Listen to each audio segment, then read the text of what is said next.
Hello, and welcome to the Quick Bite, brought to you by the Skilled Workers Get Jobs grant. Today we're going to talk about being invitationally inviting to all students. This information was derived as a result of training and workshops that I had from the Invitational Education Coalition, which the website is listed here, as well as one of the books. As we get started, a lot of times when people hear that you need to be inviting to students, they make some assumptions, and I want to make sure that we dispel it. First of all, you are a subject matter expert. You know what your students need to learn, and you know what is important for them to have the skill set to be successful. And the other is that each of you wants your students to be successful. So if there are any strategies or ideas you can follow to help for student success, that becomes really important. So this is the model that I want to talk about today, and it's talking about as an instructor, you can be inviting or uninviting, and it can be intentional or unintentional. What does that mean, and how can you change what you do? And when I say change, it's the idea that all of us want to be intentionally inviting to our students at all times. So what is intentionally inviting? First of all, it is to be on time.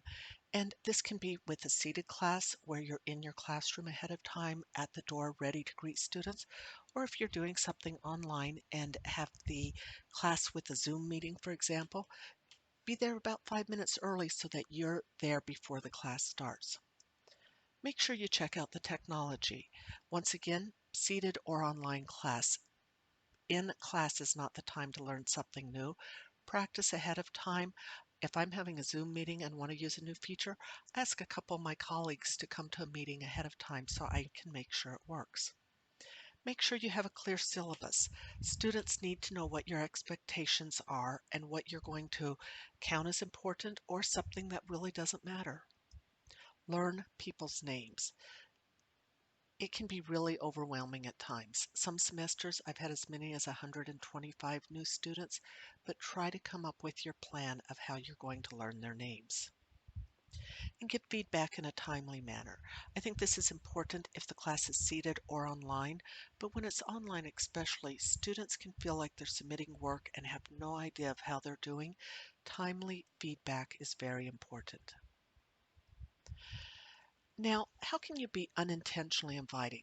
All of us do this all the time. We do little things because it's just our second nature or it's what you would do.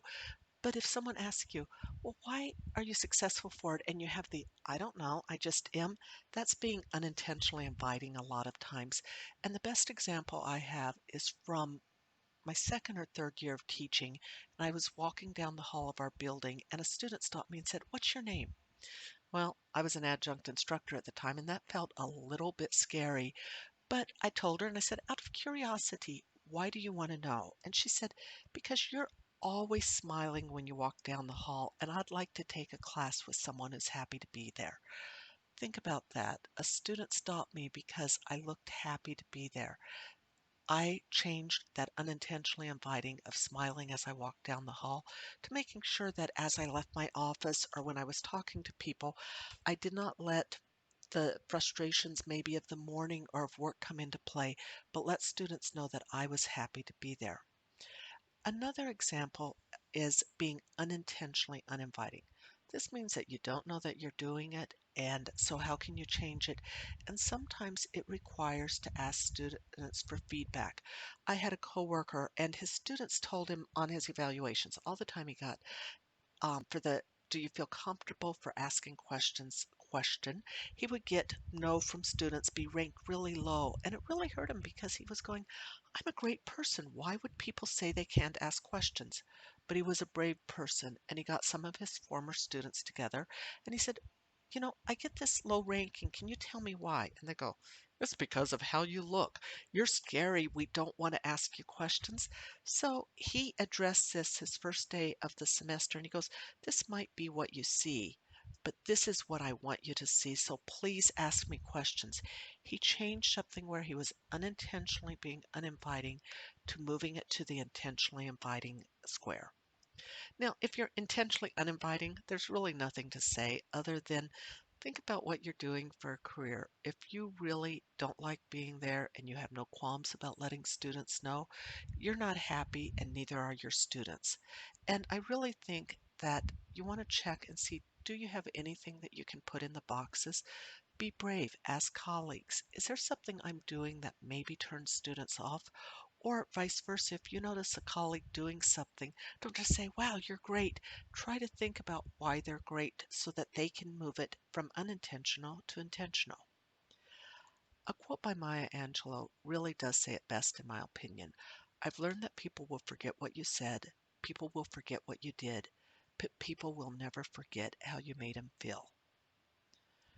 This quick bite is brought to you by an NSF grant from the National Science Foundation. However, it is the opinion of the presenters and their knowledge, and we do not speak for the National Science Foundation. If you have any questions on this quick bite or any other, please feel free to email and share your input. Thank you.